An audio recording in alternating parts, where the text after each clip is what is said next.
In busy hospital setting, it's easy to say, what? We don't catch something. But here's the problem.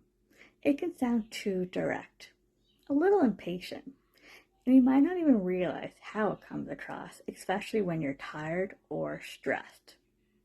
Try this phrase instead. Could you say that again, please? It's polite, gives you space to breathe, and most importantly, it shows that you care about getting it right.